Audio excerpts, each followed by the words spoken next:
The bridge across the river needs repair, the Fat Controller told the engines. I will have to make a way to cross it for a while. Stanley and Rosie will be all right, and Boko too, but Toby was too heavy. Toby looked anxious.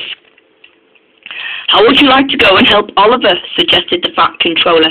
Can Henrietta come? Asked Toby. The Fat Controller nodded. I'm afraid she needs to be here. Because Boko can't pull his own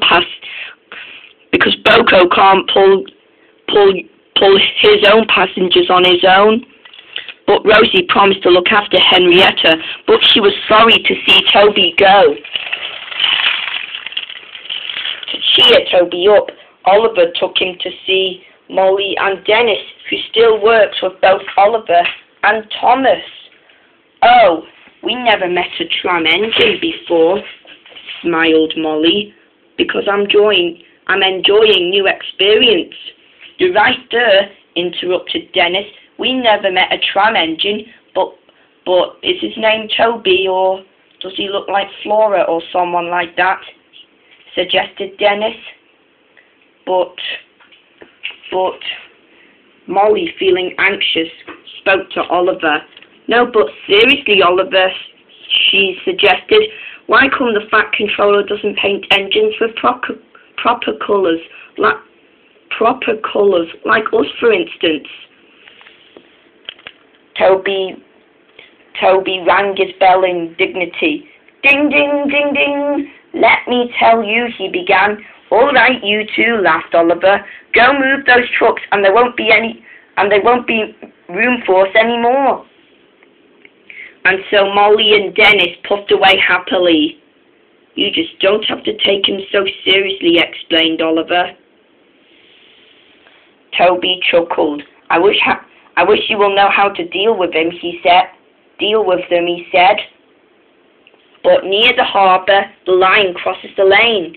The crossing had no gates, and there was a farm that supplies eggs and milk from shops to the towns. But one morning, the farmer had difficulty starting his lorry. He did it at last, but the lorry jerked along with fits and starts. The farmer was worried about his milk and butter and eggs. That milk will be churned to butter soon, he added to himself while he was near the level crossing. The lorry lurched across the rails. The back wheels were still stuck on the rails, and then it made the noise of a tired sheep, and it also stopped. The back of the lorry was still stuck on the railway line. The farmer tried to drive his lorry out of the track, but he would not go. So he had just gone down to telephone for help when he heard a tram engine approaching. Toby wasn't going fast. When he saw the lorry, he shut his eyes, but he couldn't stop. He hit the lorry with a loud crash.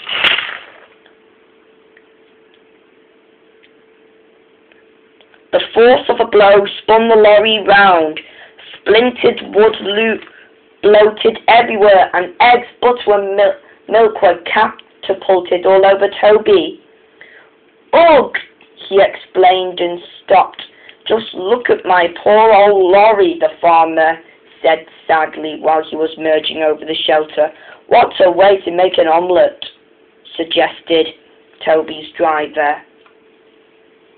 But at the next day, Toby was taken to a private place to get cleaned, but his driver laughed. It's not funny, said Toby. It's not funny, said Toby while his driver was laughing at him, while eggs spluttered on his face.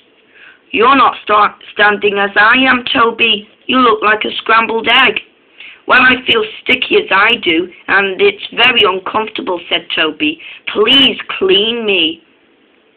Both driver and fireman tried their best, but they were stuck fast. Sorry, Toby, they said. We can't block the line any further. We shall have to go on. And so Toby was left alone again and again. But just then, Molly and Dennis arrived. What's this? Said Dennis. Must be a new engine. Must be a new engine, said Molly. Who cares? Said Dennis. This doesn't look like Toby at all. That must be Flora. Toby didn't say a word. He was still on his own, lashing his teeth while he wasn't saying a word at all.